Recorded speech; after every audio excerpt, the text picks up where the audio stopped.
Hello and welcome to the NDTV Dialogues, a conversation of ideas. Today we focus on the idea, the reality of startups. The sky literally seems to be the limit, with valuations in millions of dollars. New ones are opening every day. Are Indian startups now ready for takeoff? Many of them, not many, well, a few of them already in the global $1 billion club. Joining me on this are the best in the business across generations. I'm joined by Mr. N.R. Narayan Murthy, founder of Infosys. Some describe that as perhaps India's first startup, started in a garage by Mr. Narayan Murthy and his peers, and we all know where that ended up. Founder of Infosys, now also an investor in his own right. He also heads a SEBI special panel on startup funding. I'm also joined by Deep Kalra of MakeMyTrip.com. Also with me, Rohit Bansal of Snapdeal. And I'm also joined by Rajesh Srivatsa of Urban Ladder. Thank you all very much for coming in. Mr. Narayan Murthy, I introduced you and said that Infosys may perhaps have been one of India's first startups. When you look at what's happening around you today, what's perhaps the advice that you would like to give them? And what are the things you find in common between you and, say, a young entrepreneur like Rohit or Rajiv today?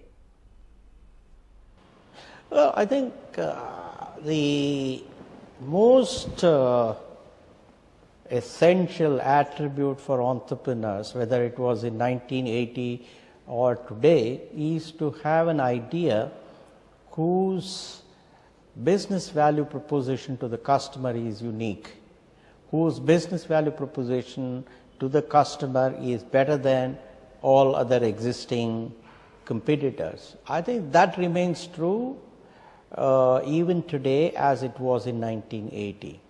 That's what is common.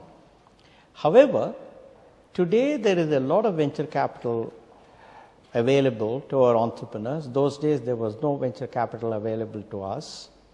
In some way it did us good because we had much larger equity for ourselves compared to what is possible today. Second, I would say that there were no mentors for us because venture capitalists do play a very important role in addition to the funding they provide, and that is they connect you with key customer, key prospect network as well as key employee network.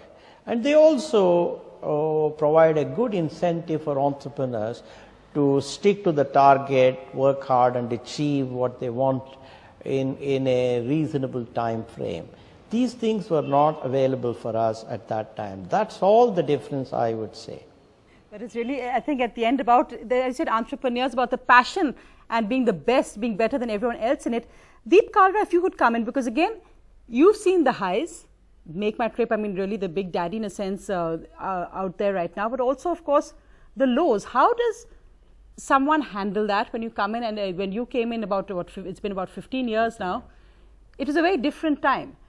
What's the big lesson which you think you learned in that time, which you think perhaps stands today as well?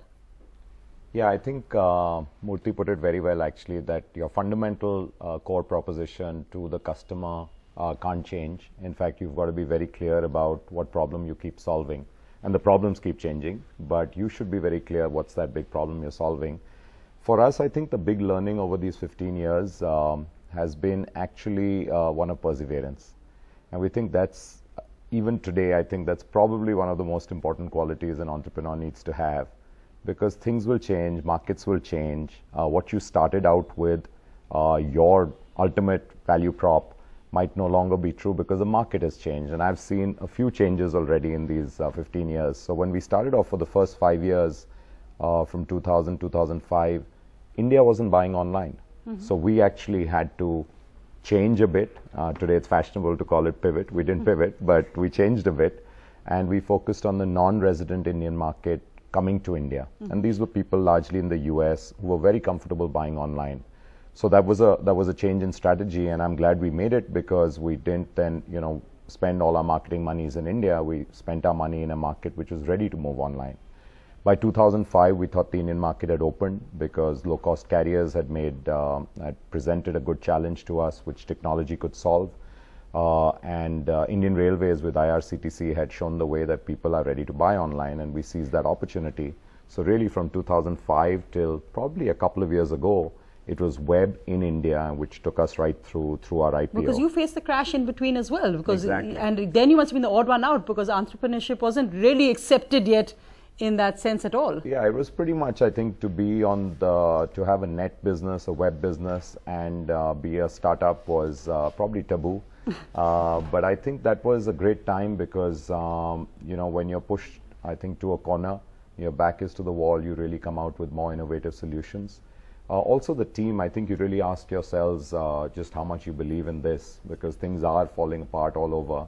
And you say, no, we see a light at the end of the tunnel, and it's not all gut and it's not all in the heart, but the head plays a big role. I think analytics play a really big role. So if you're fundamentally analytical, it'll kind of help you say that you're on the right track. It still might take you very long to get there, but you're at least moving in the right direction. And then finally mobile, which has changed everything all over again. Exactly, and I think, Snapdeal, Rohit Bansal was already talking about that, but it's really, I mean, how fast things have changed from 15 years ago to about 5 years ago when you set up, the very different challenges you had. Yes. And the one good thing is that startup is now the in thing. It's trendy, you can attract venture capital, as Mr. Murthy said, running into millions of dollars, figures that you perhaps may not even have imagined when you were setting up. What's working for you right now? Sure. So, I think that's a very interesting point. There's an interesting story, this is sort of a personal story. I remember I grew up in a very small town in Punjab. And, the town where I grew up, no one in that entire town had ever been to an IIT. And, even though if students are bright, not bright, etc., one of the most important things that they lacked was the belief that they could get into a good college. And then I remember my world almost entirely changed when I came to Delhi after my class 10th. Then, suddenly I came to a school which is, DPS, and like 20-30% of the population ends up in a good college after that. And really, I was not a different person then. But the thing that changed is I saw so many people around myself getting into a college that I wanted to get into. And suddenly that made me very strongly believe that, hey, if these guys can do it, I can do it too. I think that's the difference between today's entrepreneurship versus what was there 10-15 years ago. 5 years ago or 8 years ago when we were starting up, we had very few role models to look at. We had, I think two of them are sitting right here, Deep and Mr. Murthy themselves. But we had very few role models to look at. But when you look at today's entrepreneurs who are starting up, as you rightly pointed out, there are far more companies which are, successful, at least they're still very early, but they're far more successful than entrepreneurship ever had been. And as a result, in today's entrepreneurs, there's a very deep sense of belief that they can make it happen. And that belief is shared by the entrepreneurs as well as users in the market who are actually now willing to take more risks, try buying from newer companies, giving more newer companies a chance. It's also shared by venture capitalists. Just in Q1 of 2015, $1.7 billion went into 147 startups in the country, which is very different from what it used to be 10 years back. So I would say, the most important thing which is different in today's market as compared to what it was 10 years back is this very strong sense of belief that we can start new companies in India and they can become successful over a period of time. And of course, you had the big names, you had Ratan Tata, you have eBay, and the youngest of the lot, I think, Rajiv of Urban Ladder also, who joins me now, and Ratan Tata also, of course, an investor in your venture as well.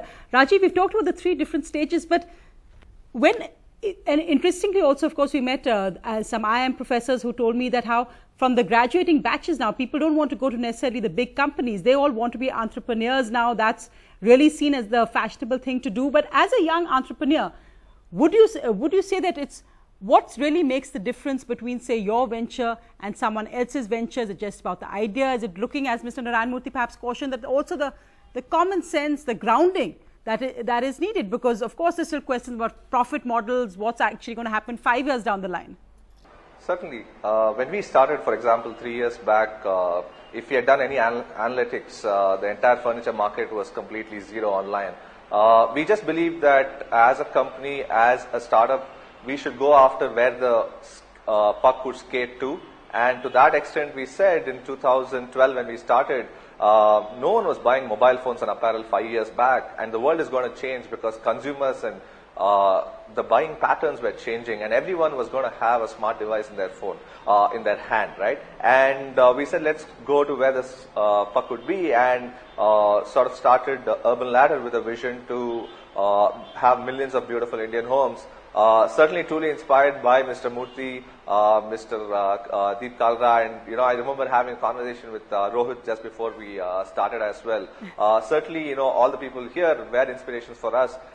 And just 2 weeks back, I had actually been to IIM Bangalore, and the number of questions that were coming on startups from this batch that had just joined us was just amazing, right? People wanted to know how to start up, people wanted to know what are the challenges, and there was a panel of one entrepreneur and a couple of people from more established companies, and the questions outshot 20:1 for entrepreneurship. That's just a really positive trend. Mr. Murthy, so you've heard all these young people all talking about looking up to you as a role model. Interestingly, of course, when you gave your speech in Bangalore at the IISc earlier this week, you made the point that in the last 60 years, you pointed out the lack of innovation that has come in the area of research. It was a controversial speech, you got some criticism for it, but do you think that perhaps here is a time when we can come, with this breed of new young entrepreneurs, that we may see an innovation that may have eluded India so far? Because of course, even when there was Infosys and the other companies, people said, why wasn't a Google or an Apple, why didn't that big idea come from an Indian? Well, Sonia, let me tell you, what I talked about was about invention, not innovation. When IISc invited me to give the convocation address, I realized that I was going to speak to students of an institute which is considered #1 in research in science and technology in India. And I generally prepare my speeches well in advance. So I was in Cambridge, Massachusetts, and I got a booklet titled 101 Gifts of Ideas from MIT. And there I saw that there were several earth-shaking inventions, not innovation, inventions. There was the GPS system, which is used in every car today, which is used in every mobile, all of that. Then I looked at microchip, without which nothing electronic would have been possible today. Then there was email by Ray Tomlinson, without which I don't think world would work today. Then I looked at fax machine. Then I looked at slow dissolving drugs, etc., etc. These were all the inventions which are stunning, which are earth-shaking, and which have made a difference to the lives of the common man throughout the entire globe. Yes. It should not be compared with an Infosys. It should not be compared with an entrepreneurial venture, etc. It's not about innovation. So I was talking about earth-shaking, stunning inventions that have made a huge difference to the common man or common woman on the entire globe. So therefore, that is when I asked the question, have we in India done anything like that in the last 50 or 60 years? And the answer is very clearly no, absolutely. There is no data. So therefore, there is no point in our getting worked up. We should not be so thin-skinned. We should look at data and then say, yes, we have not done. But as I pointed out in my speech, our youngsters are as smart as anybody else in the world, and therefore there is hope for us. But there are certain things that we need to do so that we too can invent such things, so that we can make a difference to the entire world. That was the context in which I was speaking. But if I could extend that same argument, sir, then perhaps to the world of innovation, to ask that question, that why hasn't India come up with the Google idea or the Apple idea so far? Do you think that this wave, perhaps this feeling of of a team of entrepreneurs being created. It's a complete change in the Indian mindset, as it were. You must have seen that when you first started off, and now how it's changed, that you perhaps see that model of more of Indian creating something which is way above world class, which sets the world standard. Yeah, you're talking about Google, you're talking about Apple. I think these are two wonderful examples.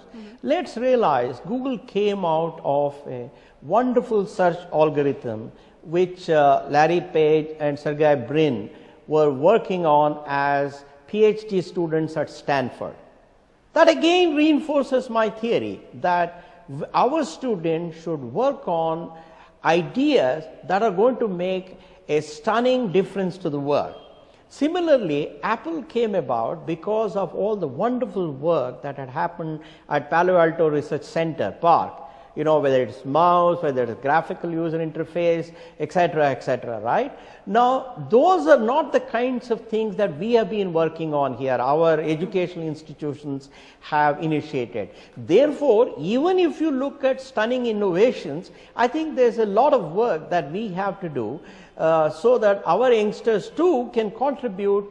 Another Google, another Apple, etc. They are quite capable of doing it. I have no doubt at all, but we have to create an environment where our educational institutions can indeed create that mindset. They have to have full academic freedom. They have to have very high quality interaction with similar people in other countries. Right. We have to invite foreign professors to come and participate in our deliberations here, in our conferences. Our people will have to go outside and do that. No, those are the kinds of things that will enhance the confidence of our youngsters. While they are as smart and as intelligent as anybody elsewhere, but we have created a mindset that says, oh, we in India cannot do these things. Therefore, our youngsters are not able to do. And therefore, I am glad you raised that. Yes. In fact, let me just get, I want to just get in Rohit, because he's smiling there, and of course, that's an interesting point. When we look at startups, are we looking at this as the big new business model, or do we look at this as also that, you know, the sky is the limit in ideas as well, that let's look at ideas that can tackle some of the other common logistical or aspects, like, you know, like an Apple or a Google or any other, the ideas he talked, they're very simple actually when you think about it now, but it's the point about coming up with it and the ecosystem which enables you to think of that. Absolutely. So I think, you know, my viewpoint on that is, you know, slightly different. I agree that, you know, not a whole lot of innovations or inventions have come up in India till now, but I don't think the reason for that, you know, is to do with our, you know, Indians not being smart enough. I think probably Indians are some of the most brilliant people on the planet. That's what Mr. Murthy was saying exactly. as well. So, you know, I think the big difference as compared to many years back versus today is the size of opportunities which are available. You know, technology, internet penetration and all these things were so small in India for the longest period of time that even if I create the most exciting thing, there is absolutely no market for my invention or innovation. And as a result, you know, at the end of the day, whenever something is being innovated, people need to believe in that innovation and put money behind it to say that, hey, I like this thing, I'll fund it for the next few years and to give it a life. Of users, a critical mass of users, etc., etc. But if that doesn't exist in a country, then it becomes very hard to, you know, gather momentum around that innovation, which is what is different now. You're from IIT. Was there that? Sonia, one important point. Yes. One important point, and that is, we have to come out with innovations that nobody else has come out with. You know, if we have our Flipkarts and Snapdeals, they are modeled after Amazon. They are modeled after Alibaba. Let's remember that. It's not that we were the first ones in the world to come out with it. If we are come out with Make My Trip, such things have already been done elsewhere. These are very smart people. Let there be no doubt about it. But the reality is that we in India should be the first one to come out with an innovation which will be welcomed by the entire globe. That is the point I am making. We need not be limited to just India. Of course. Go ahead. And you know, I think the points made by Murthy, Rohit are great. One small thing which probably they've alluded to is just the lack of enough money in research. So I think that's the fundamental thing. If you have that kind of money in research, it'll happen. But the more important point is, I think we have that opportunity that Murthy is referring to, alluding to now, with the mobile revolution. So for the first time, and this is what Rohit was saying, do we have the ecosystem? Do we have enough people to appreciate? And rightfully, Murthy is saying, can we create something original? It'll be created original when you have that big market there, and today we have that for mobile. We have inherent advantages in India which we need to use, whether it's the understanding and the comfort with English, obviously the brightest and the smartest people, no doubt. But I think we have a great opportunity with 300 million people online through mobile, growing to 500 million and eventually 1 billion people. So you have the ecosystem. You need to make solutions for India, and India has its unique challenges. We know that we have rural urban challenges. We have people who can't afford very much, so there'll be low cost solutions. M-Pesa is doing really well in Africa. It's something which should have happened in India and probably happen even better in India.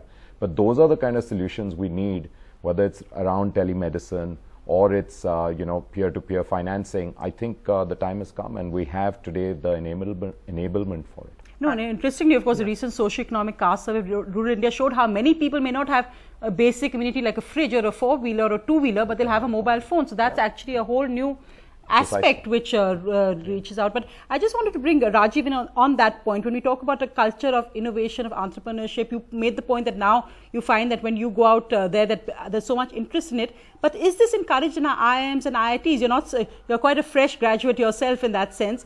Is this aspect of freedom, innovation, going out there and coming up with the next big idea, do you think that's something that's encouraged in our best educational institutions? Would you like to see more of that happening? A couple of points I had before I answer this question. In terms of the power of innovation, I think in addition to the market size being much bigger, what is happening is, one, there is a lot more romanticizing of the whole entrepreneurship and the startup ecosystem, which is certainly helping a lot more people get into it. Two, in terms of just the number of funds and the venture capital, what I heard was last year the amount of seed funding available in an entire year in India was lesser than what happens in one day in the US, right? And today, this year, I think it's a lot better. And these two will make sure that in the next 10 to 20 years, because it takes time for all of this to kick in for us to really go do that innovation. And the third point on that aspect is, I can actually proudly say at Urban Ladder, we are trying to be the urban ladder of the outside world, because we don't have an equivalent model that someone has actually done, right? In terms of the kind of stuff that we are doing, in terms of actually selling furniture which is unbranded, high ticket, really high touch and feel in a market which is farthest away from all of this. There is literally no role model out there. And the way that we are doing, what we figured out is what is required is a very sharp engineering and product management skill set. Again, it's something that the US is known for 20, 30 years, but is a very nascent skill set in India, right? But as we build more and more product managers and design graduates who are experienced in user experience design, we can create certainly some cutting edge stuff out there that the world will look up to. And we believe that's already started happening, not just at Urban Ladder, at a lot of mobile specific or mobile only products. It's just, we are at the start of what probably the US saw 20, 30 years back, or what China saw 10 years earlier. But the best part is we are not here just replicating stuff. In terms of the campus point itself, on whether it's being encouraged enough, still what is being talked about in campuses is the day zero or day one placements with the top consulting firms and or the top investment banks. What is really not talked about as much is either the startup or the innovation that people can do. But what I also hear and sense is a lot of people are open to doing a lot more projects and really getting out of campus. For example, I think a bunch of the engineering institutes are actually giving a year off, I think in Cochin or in Chennai, where they're giving a year off to ask people to try their own startup idea, and they can come back and finish their education over 5 years. That's a really, first step towards this. I believe the IIMs and the IITs and the NITs and, all of these really pedigreed institutions should also follow some such thing to make sure that some of these innovations and ideas are really encouraged and appreciated a lot more than just the day zero and day one placements.